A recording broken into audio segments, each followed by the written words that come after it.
Entonces, entendiendo un poco esta introducción que dimos al fenómeno de las deformaciones, podemos entrar a algunas deformaciones en particular que nos van a permitir poder aplicar la norma.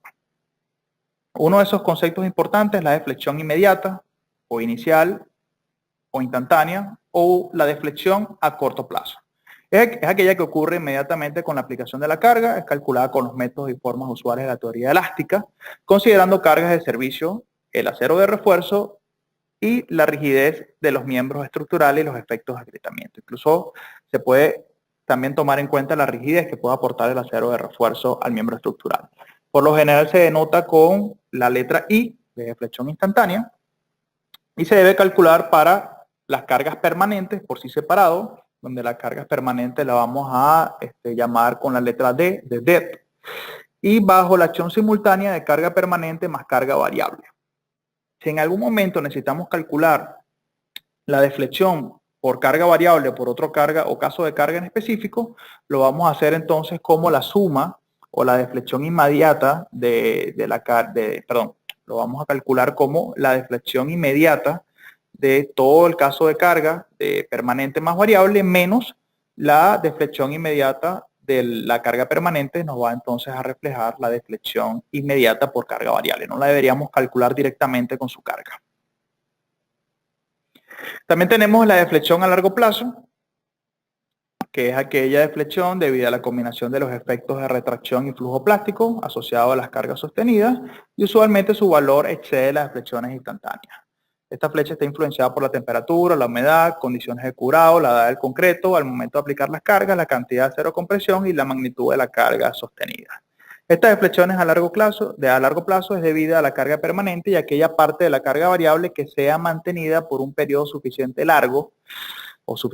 largo como para causar deflexiones significativas. Y aquí el calculista tiene que tener una gran intuición, porque por lo general nosotros establecemos un valor de carga permanente que siempre va a estar presente a lo largo de la vida útil de la edificación, pero también representamos un valor de carga variable, que lo calculamos en normativas especiales de acciones, pero donde esa carga variable tiene una variación en el tiempo, no solamente en posición, sino en magnitud, y no sabemos exactamente cuál es la carga variable que realmente va a estar aplicada.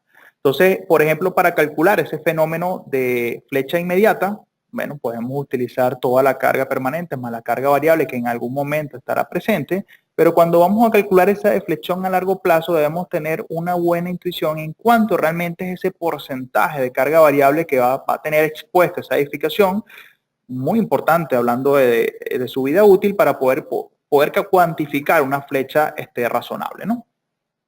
Acá lo que se muestra en estas imágenes es cómo es el fenómeno de deformaciones unitarias en una viga que se comporta flechón cuando hablamos de contracción y cuando hablamos de el flujo plástico o la fluencia lenta del concreto. Y que sencillamente podemos ver acá que en la zona comprimida esas deformaciones por contracción se incrementan. En este caso tenemos una gran deformación inicial debido a deflexiones instantáneas, pero que no son tan fuertes debido a contracción porque posee el acero de refuerzo y el acero de refuerzo restringe esa posibilidad de deformación. Incluso en algunos casos podemos llegar a entender que prácticamente esa deformación de contracción cuando existe o en el nivel del acero de refuerzo prácticamente es nula. Entonces, bueno, eso modifica obviamente el perfil de deformaciones unitarias, un comportamiento a flexión y podemos ver lo que es la suma de esas dos deformaciones. Sin tomar en cuenta las deformaciones por flujo plástico, por fluencia lenta. En el caso de verificar qué es lo que ocurre con esta fluencia lenta, bueno, sencillamente podemos ver que tiene una variación con respecto también al eje neutro, que ocurre una deformación inicial en la zona comprimida, que prácticamente la deformación del acero tampoco ocurre mucha deformación, pero sí se genera un gran incremento en esa deformación por compresión debido a esa carga de compresión sostenida. Y que entonces tienes una variación en el diagrama de esfuerzos, disminuyendo los esfuerzos, a pesar de que obtienes una mayor deformación, pero debido a los fenómenos que se van evidenciando internamente en esa masa de concreto, lo que hay es una modificación de la profundidad del eje neutro, donde tiende a bajar y por alguna razón tiende a disminuir los valores de esfuerzo. El momento MA, que aparece en una de las ecuaciones de la CI, no es más que el momento máximo debido a una carga de servicio, sin ser afectado por factores de carga para los diferentes niveles de carga bajo los cuales se estarían calculando las deflexiones. Entonces, sencillamente, yo lo que necesito es, en función a un modelo matemático, poder realizar un análisis estructural y obtener el momento máximo, el momento crítico en una viga en particular o en una sección, ¿no? En este caso vemos una viga simplemente armada, de carga distribuida, su momento máximo en el centro del tramo, Q cuadrado sobre 8. Y en una viga doblemente empotrada tenemos, bueno, unos momentos críticos en los apoyos y unos momentos máximos positivos en el tramo, ¿no? Obviamente, si yo tengo un apoyo aquí, tengo una columna, no tiene sentido que calcule la deflexión en el apoyo, porque obviamente se restringe esa posibilidad de formación. Más si uso un análisis estructural simplificado con apoyos rígidos, no voy a poder evidenciar ningún tipo de deformación, es cero. Pero bueno, si evalúo otro tipo de formación, bueno, voy a tener unas deformaciones absolutas, pero la que me interesa es la relativa con respecto a los apoyos, ¿ok? Pero sencillamente es hablando de momentos, ¿no? No necesariamente para el cálculo de flexiones siempre voy a tener que calcular el momento máximo en servicio. Sí, para deflexiones que me sirvan voy a tener que calcularlas, pero también voy a tener que necesitar momentos por separado o por solicitaciones separadas que me permitan determinar deflexiones inmediatas asociados a ese caso de carga en particular. Igual lo vamos a ver cuando desarrollemos el ejercicio. Vamos a entrar a otros conceptos un poco más interesantes que tienen que ver con el cálculo de flexiones, como por ejemplo el momento de agrietamiento. Ese momento de agrietamiento define el punto en el cual la sección pasa de estar no fisurada o no agrietada y pasa a estar fisurada. Un poco para aclarar mejor ese concepto, es el punto en el cual se alcanza o se produce un momento flector en la sección, se alcanza en la zona más traccionada la resistencia a tracción por flexión en el concreto, que es el módulo de rotura, que aproximadamente varía entre un 10 y un 20% de la resistencia cilíndrica a compresión. En ese momento el concreto más traccionado se agota a tracción y podemos entonces decir que a partir de ese momento la sección se considera agrietada y todas las tracciones que se generan en la zona o en la sección de concreto, ya el concreto no es capaz de resistirla y el único que resiste es el acero a tracción, ¿no? ¿Por qué explico todo esto? Bueno, porque obviamente si la sección no está fisurada o no alcanza este límite, hay un comportamiento, el concreto aporta totalmente resistencia a la tracción e incluso abraza notablemente al acero de refuerzo y no deja que ese acero se deforme libremente, incluso antes que la sección se fisure, es decir, cuando estamos en un momento actuante menor al momento de agrietamiento, en la posición del acero, la deformación del concreto es exactamente la misma que la deformación del acero de refuerzo. Es decir, el acero no trabaja libremente porque el concreto no lo deja, ¿ok? Ahora bien, ¿por qué necesitamos definir todos estos conceptos? ¿No? Bueno, porque sencillamente si el momento que actúa en la sección no sobrepasa este momento de agrietamiento, quiere decir entonces que la sección no se fisura, no se considera agrietada y sencillamente toda la inercia de la sección, inclusive pudiendo tomar en cuenta en algún momento el acero de refuerzo si es necesario, va a aportar a la contribución y va a contribuir a la rigidez para poder entonces minimizar las deflexiones. Si ese momento actuante sobrepasa ese momento de agrietamiento, bueno, sencillamente vamos a tener una sección agrietada donde hay que tomar en cuenta dónde aporta el concreto y dónde no, para poder calcular lo que significa entonces, o vamos a ver como una inercia agrietada y lo que realmente existe de contribución para el cálculo de deflexiones, ¿no? A pesar de que estamos hablando de agrietamiento, ¿no? Esto se produce ante cargas muy tempranas. Se puede deducir que incluso el comportamiento del concreto todavía ante esta etapa es elástico. Por lo tanto, podemos usar la ecuación de los esfuerzos de flexión de resistencia de materiales para vigas elásticas. Lo único que esta ecuación se usa también, no solamente para vigas elásticas, sino para vigas homogéneas.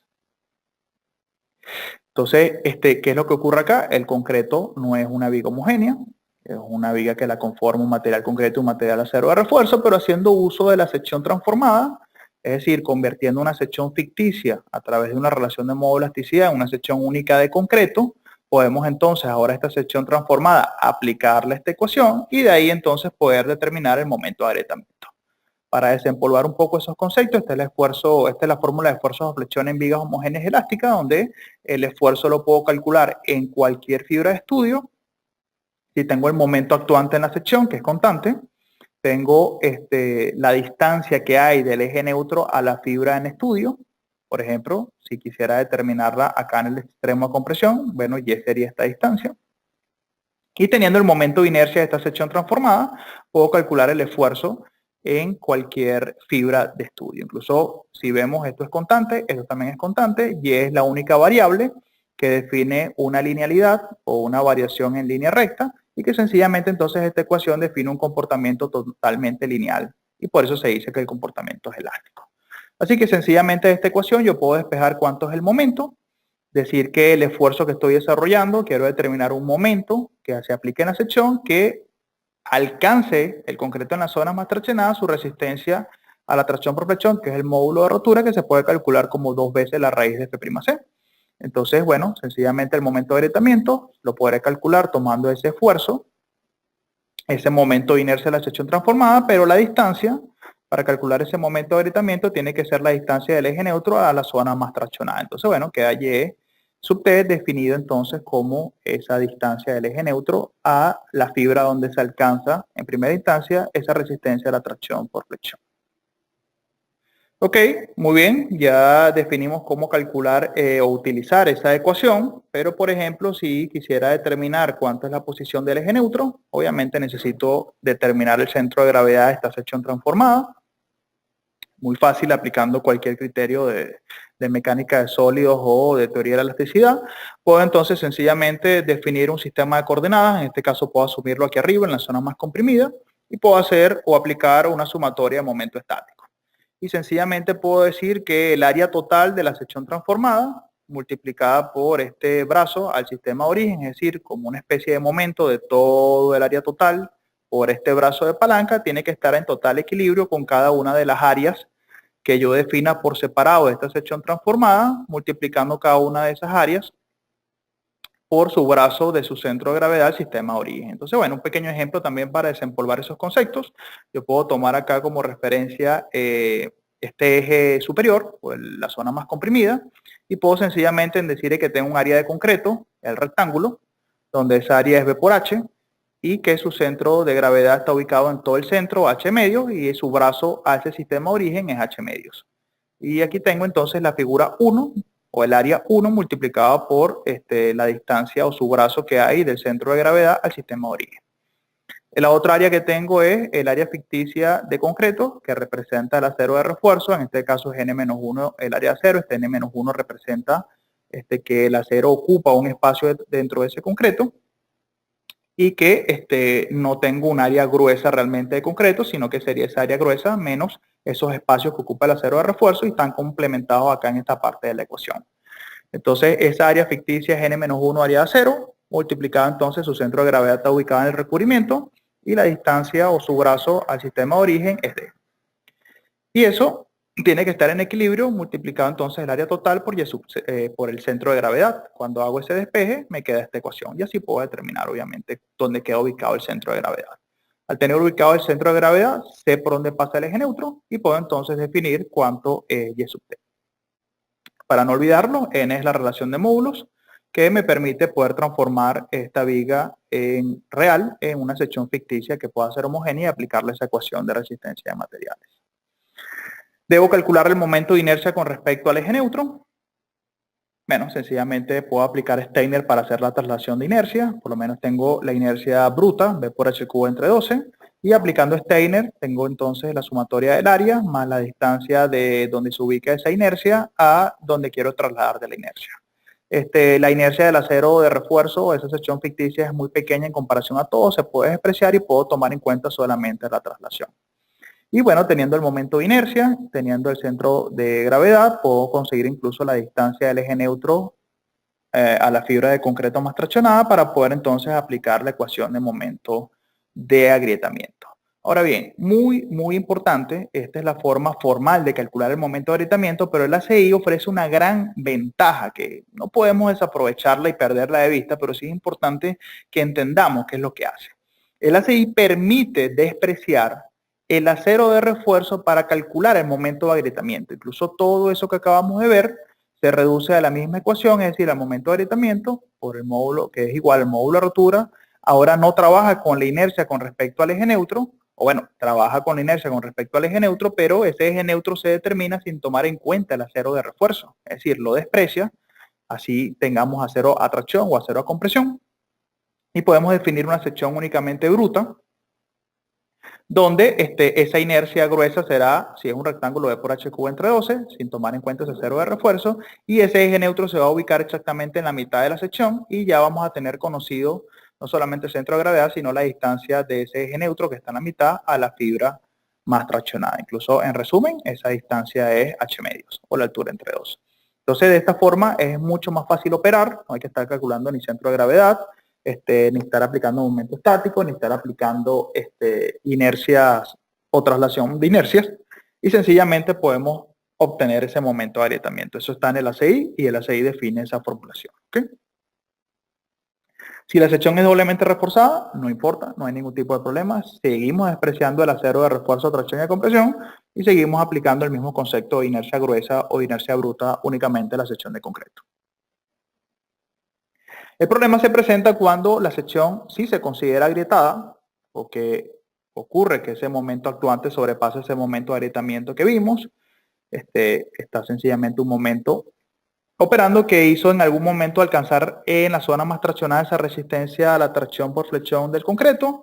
El concreto se agrietó o se fisuró y el acero es el único responsable de resistir esas tracciones. Por eso incluso en este diagrama de sección transformada, ven que desde el eje neutro hacia abajo esa porción de concreto está punteada, es decir, no existe para nosotros, solamente existe un área ficticia de concreto que es la transformación de este acero mediante la relación de módulos. Y todo lo que está a tracción, el único responsable es el acero de refuerzo. Entonces, como ya no tengo una sección bruta completa, sino que la sección bruta de concreto pasa a ser la que está por arriba del eje neutro o realmente la que está comprimida, ya entonces las ecuaciones para determinar el eje neutro o para determinar ese centro de gravedad cambian y ya la inercia no es completa, sino que pasamos a trabajar con una inercia que es lo que aporta esta porción a compresión del concreto trasladada al eje neutro y lo que aporta el acero de refuerzo ficticio, el concreto ficticio del acero de refuerzo trasladada al eje neutro. Entonces las ecuaciones de inercia cambian, ya son un poco más complejas, no es la inercia gruesa, y para determinar el K por D o la profundidad del eje neutro debemos aplicar esta ecuación de segundo grado. Si la sección es doblemente reforzada, bueno, la ecuación incluso toma un poco más de complicación, un poco más larga, porque debo tomar en cuenta entonces la porción de este acero a compresión. Vean que hay una pequeña diferencia cuando hago esa sección transformada, cuando acá en la parte traccionada agarro este reemplazo de acero por esta sección ficticia de concreto.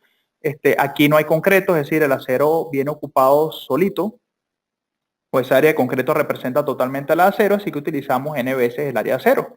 Pero aquí está esta área de acero comprimida, que cuando la transformo en concreto ficticio ya realmente hay un espacio que ocupaba ese acero de refuerzo, que no debo tomarlo en cuenta dos veces, pero como hay concreto entonces a compresión, puedo establecer que es n-1 esa área de acero a compresión. Entonces, bueno, sencillamente en las ecuaciones anteriores, en las que vimos de primero, lo que hay que agregarle para calcular la profundidad del eje neutro en esa ecuación de momento estático, en esa sumatoria de equilibrio de la tracción igual a la compresión, la porción que se genera o que genera esta cero compresión, y adicionalmente en la inercia, darle la contribución a la inercia total de esta porción del acero a compresión o este concreto ficticio trasladado al eje neutro. Entonces, bueno, aquí ya están resueltas las ecuaciones simplemente para aplicarlas. Pero el caso aún más complejo todavía. Esto es una viga real, donde tengo un diagrama de momentos, digamos que una viga simplemente apoyada, sometida a carga distribuida. Tengo un diagrama parabólico, su momento máximo está en el centro. Y si yo calculo ese momento de agrietamiento que vimos acá, si yo evalúo cómo determino este momento de agrietamiento, tengo que tener la suficiente experticia para darme cuenta que ese momento de agrietamiento no depende de ninguna solicitación. Depende únicamente de las propiedades del concreto y de su sección transversal. Es decir, no depende de una longitud, no depende de un modelo matemático, no depende de una carga, sencillamente depende de la resistencia a tracción del concreto, depende de la sección transversal y de cómo está armada, para poder calcular su inercia y poder calcular sus propiedades de sección no agrietada, ¿no? Entonces, ese momento de agrietamiento depende de la sección. Al tener la sección puedo calcularlo, y ese es un momento que es relativamente pequeño, y prácticamente cualquier solicitación de servicio logra exceder ese momento de agrietamiento. Es decir, que por lo general, si nosotros estamos sobre una estructura de concreto reforzado, podemos rápidamente asegurar de que por lo general todas las secciones de concreto están agrietadas o han superado este momento de agrietamiento y que ante esas cargas de servicio, toda la parte que está traccionada de las secciones de vigas, el acero de refuerzo es el encargado de resistirla.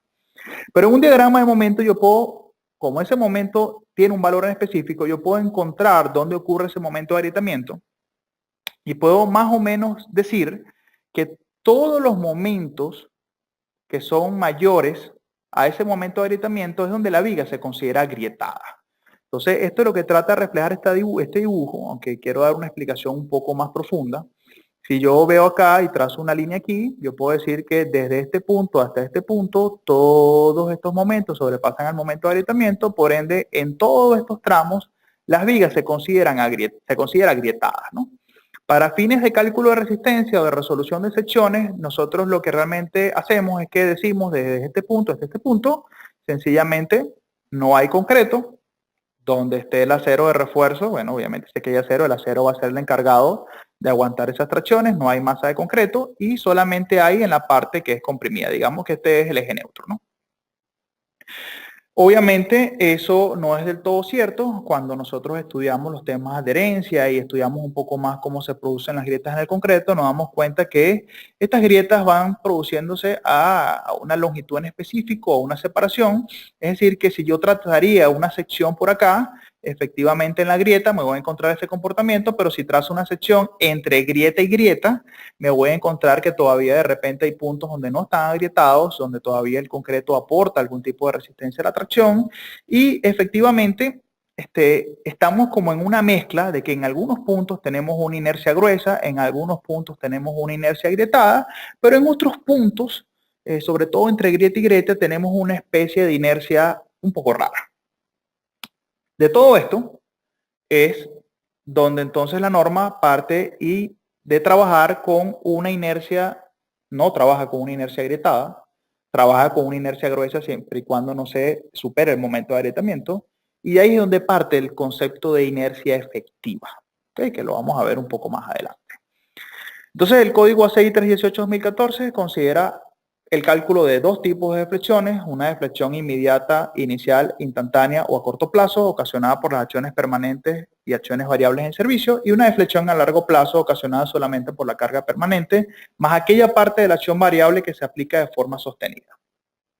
La norma permite dos métodos para controlar deflexiones claramente definidos, uno a través de unas tablas, que mediante un modelo matemático puedas determinar cuánto es la altura mínima en vigas o en losas armadas en una y dos direcciones para sencillamente no tener que revisar flechas o deflexiones y así olvidarte del método estado límite de servicio, ojo, solamente enfocado a deflexiones y limitarte únicamente a calcular por resistencia. Pero, entendiendo las limitaciones que tiene la CI y lo que comenta, es importante que el ingeniero estructural debe darse cuenta que este requisito solo aplica a miembros o elementos que no soportan ni están unidos a tabiques divisorios u otros elementos susceptibles a sufrir daño por deformaciones o por efecto de las flechas. Para todos los demás elementos es necesario calcular estas flechas y verificarlas, ¿ok? Y el otro método que establece es, bueno, obviamente, el de las limitaciones de las deflexiones calculadas por los procedimientos del capítulo 24, donde refleja una tabla de valores admisibles que cumplir. Entonces vamos a ir un poco viendo estos ejemplos, por lo menos en el capítulo 7, específicamente en la tabla 7.311. La norma define los espesores mínimos en losas macizas para sencillamente no tener que verificar flechas. Entonces, bueno, más o menos cómo funciona esto. Si yo reconozco mi modelo matemático de una viga o una losa, en este caso, bueno, estamos hablando de losas macizas, si es simplemente apoyada, me paro en ese tramo simplemente apoyada con su longitud y sencillamente aplico L entre 20. Es decir, si tengo 500 centímetros, 5 metros, lo divido entre 20 y esa altura mínima que me dé es la que yo debo colocar como mínimo para no tener que revisar flechas. Si coloco una altura menor, debo aplicar la resolución de las deflexiones y compararlo con los valores admisibles. Si coloco un valor mayor a ese valor y sé que ese valor no está unido a tabiques divisorios o a elementos no estructurales que sean susceptibles a sufrir daños, puedo tranquilamente olvidarme del chequeo de flechas y solamente aplicar el criterio de resistencia. Un extremo continuo, ¿ok? Esto aplica porque los modelos matemáticos establecen la CI, no son elementos continuos en los apoyos, sino simplemente apoyados, y la continuidad la dan en las uniones de los tramos internos, ¿ok? Entonces un extremo continuo es algo como este, es algo que continúa, aquí hay una especie de empotramiento, hay una rigidez mayor y por eso entonces este valor de espesor dará un poco menor que el del simplemente apoyado. Sencillamente me paro en este tramo es un extremo continuo hacia la derecha, entonces en este tramo puedo utilizar un espesor mínimo de esa longitud entre 24. Si tengo dos extremos continuos, es decir, estoy en un tramo intermedio que tenga dos extremos continuos, puedo aplicar el entre 28, aquí hay una doble rigidez, la rigidez de este apoyo con la rigidez de este apoyo. Obviamente el espesor tiene que ser mucho menor para no tener que revisar flecha. Y si estoy en presencia de un volado, bueno, L entre 10.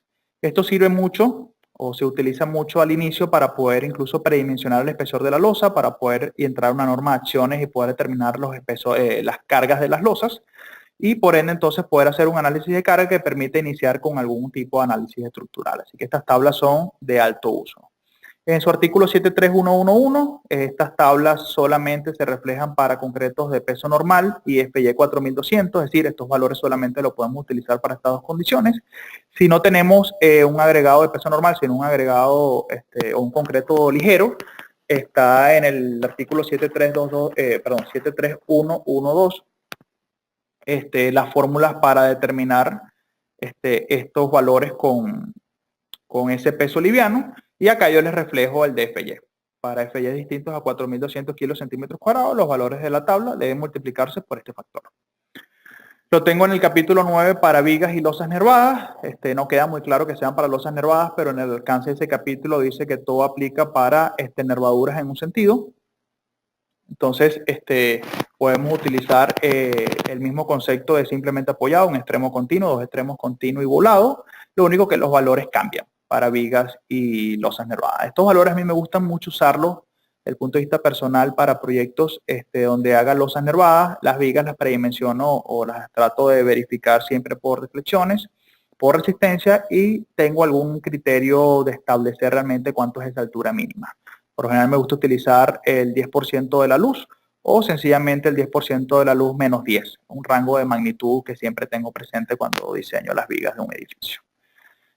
La experiencia ha demostrado que las losas nervadas con bloques rellenos aligerados, de arcilla o concreto, se comportan satisfactoriamente con respecto a las flechas si se cumplen con estos espesores mínimos, aun cuando las losas soporten tabiques y bloques de arcilla. Es decir, que estos valores, al parecer, no solamente están calibrados, como dice la norma, y si en algún momento soportan y están unidos a tabiques de bloques de arcilla, puedes tranquilamente, usando estos factores, tener un grado de tranquilidad, ¿no? Son comentarios de calculistas, comentarios de experiencia. Hay muchas tablas que permiten también con una luz poder entrar del tipo de losa, ya sea nervada en una dirección, en reticular, y poder determinar más o menos un espesor en centímetros que te permita también predimensionar y por lo menos tener un orden de magnitud. Incluso se han logrado desarrollar tablas muy prácticas como esta, donde tranquilamente yo puedo entrar con un momento de solicitación o una resistencia requerida, cortar un detallado de losa, me refiero al detallado, más que en detallado, una especificación de losa, por ejemplo en espesor, en nominal, en dimensiones, con un material, y venirme, por ejemplo, para el eje X y contabilizar automáticamente cuál sería el detallado o el área de acero de refuerzo a tracción de esa losa. Bueno, cosas muy prácticas que de repente cuando diseñamos estamos acostumbrados a aplicar nuestros métodos convencionales, pero de repente para revisar, para predimensionar, para tener una idea del resultado que puede dar el diseño de una losa, bueno, podemos usar estas herramientas. ¿Okay? Esto lo traje como complemento a la clase.